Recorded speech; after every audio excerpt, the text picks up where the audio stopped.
कि इस सवाल के जवाब के लिए मुझे एसएन सिंह जी पे ही जाना चाहिए। एसएन सिंह जी, इस सवाल का जवाब दीजिए भाई। भाई 2/3 बहुमत इसके लिए चाहिए, बिल पास हो नहीं पाएगा, तो ऐसे में अब आखिरी दिन से पहले लाने का क्या मकसद था?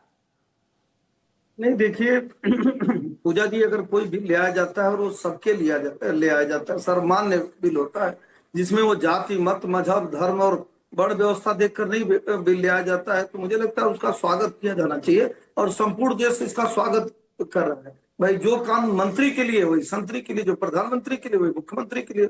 और मैं इससे भी अधिक एक अरे बात वही तो कहूंगा, सवाल है आप सिंह जी, वही सवाल है कि भाई इतना इंपॉर्टेंट ये बिल और आप मॉनसून सेशन के आखिरी दिन में इसको आप लेकर आ रहे हैं।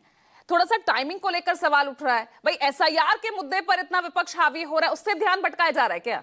चलिए पूजा जी, अच्छा रहा, कम से कम आप मान लें कि बिल तो बहुत सुंदर है और ये बिल होना चाहिए, जैसा कि आदरणीय संजीव जी ने भी कहा कि इसकी आवश्यकता थी। अब रही बात टाइमिंग की, तो टाइमिंग कुछ भी नहीं होता है। सरकार का कार्य करने का एक तौर तरीका होता है। सरकार देखती है कि कब 370 जैसी धारा समाप्त करनी है, कब 3 तलाक पर कानून ले आना है, कब देश के विकास के लिए योजनाएं बनानी है। अब सरकार को आवश्यकता महसूस हुई कि ये आवश्यक हो गया है कि इस तरह के कानून ले आए जाए, क्योंकि बहुत सारे ऐसे लोग हैं वो मुख्यमंत्री की कुर्सी छोड़ने के लिए तैयार ही नहीं है। जबकि यही सुप्रीम कोर्ट के गाइडलाइन के बारे में आदरणीय संजीव जी ने बताया था कि उसमें 2 साल का अगर सजा होता है तो एमपी और एमएलए छोड़ देते हैं अपने पद को, लेकिन कोई एक निर्धारित गाइडलाइन नहीं था कि कोई मुख्यमंत्री या प्रधानमंत्री या मंत्री को अगर सजा हो जाती है तो वो छोड़ेगा कि नहीं छोड़ेगा। और मैं एक बात और कहूंगा, भाई लोकपाल बिल इसीलिए तो लाया गया था कि प्रधानमंत्री जी या मुख्यमंत्री जी या कोई भी देश का हो वो इस दायरे में आ जाता है।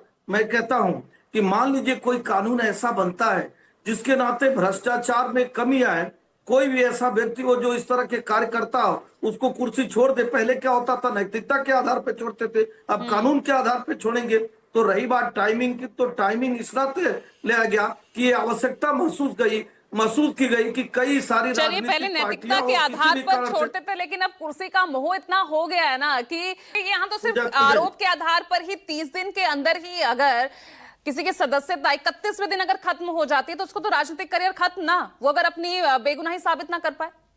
पूजा जी देखिए, अभी आप डिस्कस करेंगी तो वैभव श्रीवास्तव नहीं, जितने लोग बैठे हैं लास्ट में सभी मानेंगे कि ये बिल बहुत आवश्यक है और इसको लिया जाना चाहिए। इन्होंने कहा कि इसका दुरुपयोग होगा, तो दुरुपयोग तो 302 का होता है, 307 का होता है, 423 का होता है, 504 का होता है। तो सारे कानून को क्या रद्द कर दिया जाना चाहिए? नहीं किया जाना चाहिए। जेपीसी को इसीलिए भी भेजा गया है कि अगर इसमें कोई भी संशोधन की आवश्यकता है तो सभी लोग, 21 अरे लोग जेपीसी में तो वक्फ संशोधन बिल भी भेजा गया था ना, कितनी सुनी गई विपक्षी नेताओं की। संशोधन हुआ नहीं। देखिए विपक्ष नहीं, वास्तविक अगर आप ये चाहेंगे कि नहीं हम नैतिकता के आधार पर देंगे और नैतिकता के आधार पर नहीं भी देंगे, ये छूट नहीं मिलने वाली है।